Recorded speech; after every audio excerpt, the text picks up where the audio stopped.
buenos días, buenas noches también a nuestros amigos, hermanos de otros países que están hoy igual de presentes para nosotros.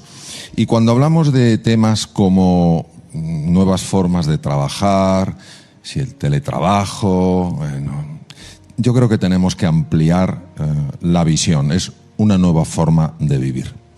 El ser humano tiene un apego extraordinario a ese mundo que es un mundo familiar y que se llama de una manera confusa zona de confort. La zona de confort no necesariamente es cómoda, la zona de confort sencillamente marca un entorno familiar, es decir, algo conocido. Y verdaderamente, aunque el cerebro humano sí está preparado perfectamente para hacer frente a los desafíos, los cambios, la incertidumbre, la volatilidad, la complejidad, todo eso, la mente humana, por una serie de condicionamientos, no está nada a gusto con los cambios. Entonces, la situación que estamos viviendo actualmente trasciende el mundo laboral y llega ampliamente y con enorme profundidad al mundo relacional y al mundo vital. Entonces, nosotros lo que necesitamos es descubrir qué podemos hacer para navegar por esta tormenta con serenidad, con entusiasmo y con confianza. Mantener la serenidad, mantener la ilusión y la confianza parece algo profundamente contraintuitivo. En una ocasión un medio de prensa me dijo: con esta realidad, ¿qué vamos a soñar? Como diciendo, no tiene ningún sentido soñar nada. Y yo creo que es más bonito y más útil hacerse otra pregunta. ¿Qué tipo de sueño tenemos que soñar precisamente para transformar esta realidad? El ser humano ha de entender varias cosas. Primero, que cuando pasa por un momento de incertidumbre, un momento complejo que no puede controlar, eso se experimenta como sufrimiento. No es agradable y tenemos que ser capaces de trascender ese dolor, tenemos que ser capaces de trascender esa dificultad para crecer. Hay un síndrome muy conocido desde la guerra del Vietnam, el síndrome de estrés postraumático, que se da con relativa frecuencia en personas que han experimentado situaciones críticas. Allí, por ejemplo, obviamente un conflicto bélico. También se ha dado en personas que han quedado atrapadas en coches después de accidentes, después de terremotos, etc. Y una de las cosas que llamó la atención es que un porcentaje nada desdeñable de personas, a pesar de haber pasado por semejantes horrores, después de eso, como seres humanos, habían crecido. Y este concepto que no se valoraba, no se había considerado como posibilidad, empezó a llamar la atención. Es lo que se llama el crecimiento postraumático, el crecimiento después de una situación difícil. Obviamente lo que estamos viviendo todos es bastante traumático, no solo por pérdidas de vidas humanas, no solo por enfermedad en sí, aunque las personas se recuperen, sino también por pérdidas económicas, por personas que ven cómo sus empresas, que las han creado con tanto cariño, con tanto compromiso, con tanto esfuerzo, pues empiezan un proceso de caída que no saben cómo parar. Es un momento francamente traumático. E intentar negar esa realidad es como negar que estamos en este espacio y pretender que estamos en otro. Estamos en una realidad. En este caso, el espacio es agradable. El espacio, sin embargo, el contexto en el que vivimos es un contexto difícil. Entonces, aquí es donde hay que poner en marcha un concepto que se llama resiliencia. Es una palabra extraña. En inglés es resilience, es decir, es más o menos lo mismo. Y nos recuerda un poco ese junco que cuando el viento le empuja, se dobla, se pliega, pero no se quiebra. Y cuando el junco ya no está sometido a la presión tremenda del viento, ese junco vuelve. Es decir, la capacidad de resistir un determinado grado de deformación y la capacidad de recuperarse una vez que ha sido deformado, eso define la resiliencia. Entonces, cuando nosotros conseguimos ser resilientes, es decir, conseguimos no quebrarnos ante la presión, no quebrarnos ante el dolor, no quebrarnos ante la dificultad, no quebrarnos ante la incertidumbre, ese junco se hace más robusto. Y a ese junco en el futuro le deformarán mucho menos los acontecimientos exteriores y se recuperará mucho antes. Nosotros, ¿cómo podemos ganar en resiliencia en esta situación? Que es una situación nueva, es una situación que nos ha descolocado a todos y que ha conseguido algo que parecía imposible, que es generar un impacto a nivel global.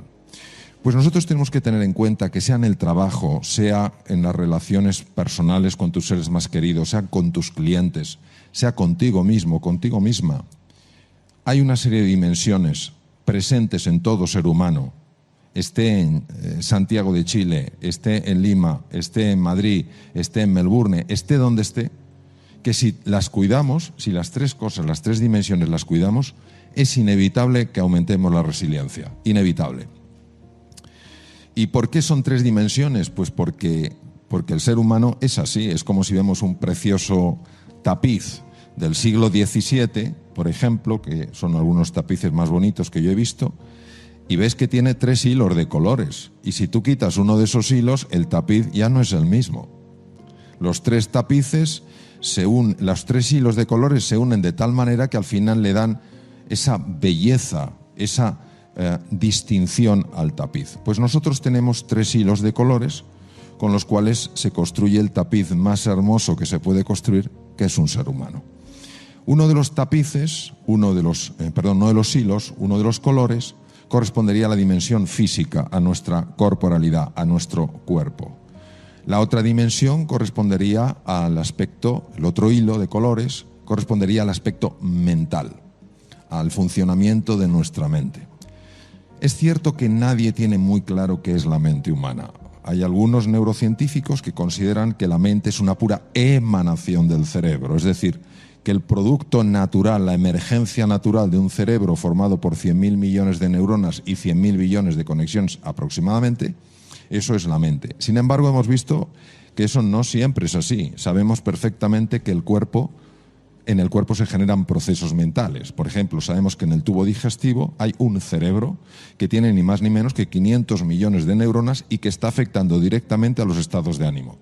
También sabemos, por ejemplo, que el corazón tiene aproximadamente 45.000 neuronas muy especiales, muy diferentes a las neuronas habituales, y que está mandando simplemente con la frecuencia cardíaca un mensaje al centro del miedo en el cerebro para decir si el entorno es seguro o no. Es decir, no es el cerebro el que informa al corazón, es el corazón el que informa al cerebro. Claro, esto verdaderamente ha descolocado muchos de los conocimientos y de las creencias que teníamos en medicina. Entonces, la mente, por tanto, es probablemente un puente entre el mundo de la energía y el mundo de la materialidad, o podríamos decir entre el mundo del espíritu concebido de una manera muy amplia y el mundo de lo material. Bien. Y la tercera dimensión es la dimensión anímica, es decir, es lo que trasciende al ser humano, es el interés por los demás, es el amor a la naturaleza, es encontrar la unidad en la diversidad, es por tanto celebrar siempre la diversidad, es no permitir ni que ideas políticas, ni que ideas religiosas, ni que ideas culturales puedan separarnos en lo más profundo que es nuestra humanidad, nuestro anhelo de estar juntos, nuestro anhelo de ayudarnos unos a otros a ser más felices y sufrir menos. Entonces, si nosotros cuidamos estas 3 dimensiones, la dimensión física, la dimensión corporal, la dimensión mental, que obviamente está conectada como ese hilo con los otros hilos del tapiz, y la dimensión anímica, inevitablemente hay un aumento de resiliencia y de esta situación que afecta al mundo laboral, al mundo de la educación, por supuesto, al mundo de las relaciones, vamos a experimentar como consecuencia de esto un crecimiento. Es decir, después de esta situación traumática, que es la que es, y que es dura y es desagradable, experimentaremos un crecimiento.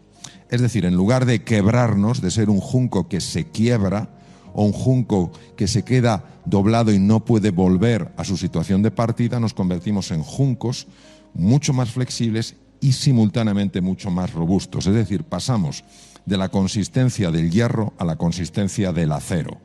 El acero no solamente es más sólido que el hierro, sino que es más resiliente que el hierro. El acero tiene un coeficiente de flexibilidad que no tiene el hierro se queda deformado y el acero dentro de unos límites puede volver. Bien, ¿qué aspectos tenemos que cuidar en las 3 dimensiones? La dimensión del cuerpo, la dimensión de la mente y la dimensión anímica, la dimensión del alma, entendida en un sentido amplio, como trascendencia, del verbo transcando, ir más allá de uno mismo, de su propio ego, de su propio yo. A nivel corporal, y esto es importantísimo señalarlo sobre todo cuando se pasa tanto tiempo en casa, a nivel corporal hay que hacer varias cosas para cuidar el cuerpo, la dimensión corpórea. La primera cosa es el ejercicio físico. El sedentarismo acaba matando. En países como España, el 30% de la población tiene muchos problemas a nivel fisiológico y bioquímico porque no hacen absolutamente nada de ejercicio. Y yo conozco personas en la época más dura que hemos vivido que han recorrido kilómetros moviéndose por su pasillo. Que lo han hecho mil veces, pero han hecho kilómetros. Es decir, es importante el ejercicio físico, pero el ejercicio físico es importante para cuidar el cerebro. Está demostrado que cuando uno hace ejercicio físico, las posibilidades de caer en un proceso de ansiedad o depresión se reducen drásticamente. No entraré en más profundidad por temas del tiempo. Entonces, ejercicio físico es lo primero. Hay que tener mucho cuidado porque cuando se trabajan tantas horas en casa, la tendencia al sedentarismo se multiplica. En segundo lugar, hay que cuidar la nutrición. Todos estamos experimentando estrés. El estrés no es más que la salida de lo familiar. Se activan automáticamente los mecanismos del estrés. Y cuando uno se estresa, se libera cortisol. Y el cortisol lo que quiere es llenar la sangre de azúcar. Entonces nos convertimos en personas ávidas de dulces. Esos dulces que se ingieren en exceso, se sabe que producen inflamación cerebral, que favorece la aparición de ansiedad y depresión. No la queremos, ni la ansiedad ni la depresión, en ningún momento de la vida, y menos en una situación donde tenemos que estar especialmente entusiastas y con un ánimo más elevado. En tercer lugar, el tema del dormir. Vamos a ver. Nuestra sociedad no acaba de entender la importancia del dormir. Muchas personas creen que dormir es perder el tiempo. Durante el sueño se activan genes nocturnos que evitan que haya mutaciones cancerígenas. Durante el sueño, el sistema linfático, que no es el linfático, es el linfático del cerebro, limpia el cerebro de proteínas anómalas que si se acumulan pueden dar trastornos degenerativos. Entonces, hay que acostarse sin estar viendo pantallas que emitan luz azul, porque interferimos la liberación de melatonina, que empieza a liberarse a las 9 de la noche y alcanza su pico entre las 11 y las 3. Si nosotros no cuidamos el descanso y nos dedicamos a estar todo el rato contestando emails, viendo cosas, interferimos el sueño y aumenta los niveles de estrés, favorece la ansiedad y favorece la depresión. Eso en cuanto a la parte física, para no extenderme. Habría otras dimensiones que son la respiración y la postura, pero bueno, las dejo para otra ocasión. La parte mental. Me voy exclusivamente a una cosa. No hay que tolerar que la mente nos lleve al pasado para lamentarnos por lo que hicimos o dejamos de hacer, o que nos proyecte al futuro para preocuparnos por lo que va a suceder y que no vamos a ser capaces de gestionar. Esto es una enfermedad de la mente que se descubrió hace 3.500 años y que está perfectamente reflejado en el Bhagavad Gita. ¿Cómo lo hacemos? Entrenando el músculo de la atención. Las prácticas de la meditación, las prácticas del mindfulness nos ayudan a centrar la atención y a saltar de lo que se llama la red neuronal por defecto a la red ejecutiva central. La red neuronal por defecto es la base de la infelicidad del ser humano y influye directamente en la enfermedad. La red ejecutiva central se activa cuando nos enfocamos en la tarea. Mejora el funcionamiento del sistema inmune, que es precisamente el que nos tiene que defender de los virus. Además, nos hace sentirnos más tranquilos, más confiados y nuestro rendimiento aumenta. Luego, a nivel mental también hay que hacerlo. Y termino con la parte anímica. La parte anímica no tiene sentido si no trascendemos el yo y nos encontramos con el tú. Y nos encontramos para generar el nosotros. Es el momento de la cordialidad. Es el momento de la empatía, es el momento de la compasión, es el momento del perdón y no utilizar la pobre excusa de que como tenemos mascarillas y no nos podemos abrazar, no podemos generar ese encuentro. Afortunadamente el amor, el ideal del encuentro, no puede ser contenido ni por una mascarilla ni por una distancia de seguridad. Entonces no busquemos excusas que nos las creemos, ese es el problema, y que nos limitan nuestra capacidad de encontrarnos. Si nos queremos encontrar, los ojos son los primeros que transmiten la mirada apreciativa. El tono de voz también. Y hay una energía que ya se puede medir, que emite el propio corazón y que llega a la otra persona. Entonces, si cuidamos esos aspectos, sea el trabajo en casa, sea el trabajo mitad en casa, mitad en la oficina, sea lo que sea, aumentaremos nuestra resiliencia y cuando esta situación pase, ¿qué pasará? Diremos, fue duro, hemos crecido. La conexión entre ese bienestar, esa tranquilidad, esa nueva normalidad en la que vivimos buscando esa tranquilidad y la nueva forma de relacionarnos, quizá, o ¿cuál es esa conexión? Bueno, es una pregunta muy, muy pertinente en este momento. El estudio más largo que existe en el mundo sobre la felicidad lo está llevando a cabo la Universidad de Harvard. Es tan largo que ya van por el tercer director. Los dos anteriores fallecieron por juventud acumulada. Y han llegado a una conclusión que yo creo que es absolutamente clara e intuitiva. Lo que de verdad nos hace felices es el encuentro con los demás. Es decir, uno puede tener en solitario bienestar subjetivo. Yo tomo un plato que está muy bueno y yo lo disfruto. La felicidad solo se disfruta desde el nosotros, no desde el yo, no desde el tú, desde el nosotros. Y es verdad, es cierto, no podemos negar que nos hemos encontrado con un impedimento, con un obstáculo para querernos de la forma en la que estábamos habituados a querernos. Hola amigas, amigos, ¿cómo están? Para quienes no me conocen, mi nombre es Cristina Perrucci y vamos a rescatar juntos algunos puntos de este audio que nos permiten tomar algunos aprendizajes de la época de la pandemia y poder llevarlos a la vida. Bueno, miremoslo juntos. Lo primero es nuestra zona de confort. El doctor Puig nos resalta que la zona de confort lo que marca es un entorno conocido, no necesariamente cómodo. Y este es un punto muy importante a tener en cuenta, porque muchas veces nos quedamos en la zona de confort y renunciamos a nuestros sueños o nos quedamos en situaciones o espacios en los que nos sentimos mal o no somos felices porque nos da miedo salir de ese espacio conocido. Lo segundo es que recordemos que el cerebro humano está preparado para los cambios. La que no está a gusto con los cambios es la mente humana. Tercero, que si cuidamos las tres dimensiones que vamos a mencionar ahora, podremos navegar en los momentos difíciles y en la incertidumbre con serenidad, con entusiasmo y con confianza, y vamos a ser capaces de trascender los momentos difíciles o de dolor y de utilizarlos para crecer. Y por último, para aumentar entonces la resiliencia, que es la capacidad de resistir y de recuperarse, debemos cuidar estas tres dimensiones: la dimensión física, la dimensión mental y la dimensión anímica. A nivel físico, entonces, el ejercicio físico, la nutrición, descansar bien y la respiración y la postura. A nivel mental, no dejar que la mente nos lleve al pasado para estar lamentándonos o al futuro para preocuparnos. Entrenar el músculo de la atención, aprender a estar aquí y ahora con prácticas como el mindfulness o la meditación.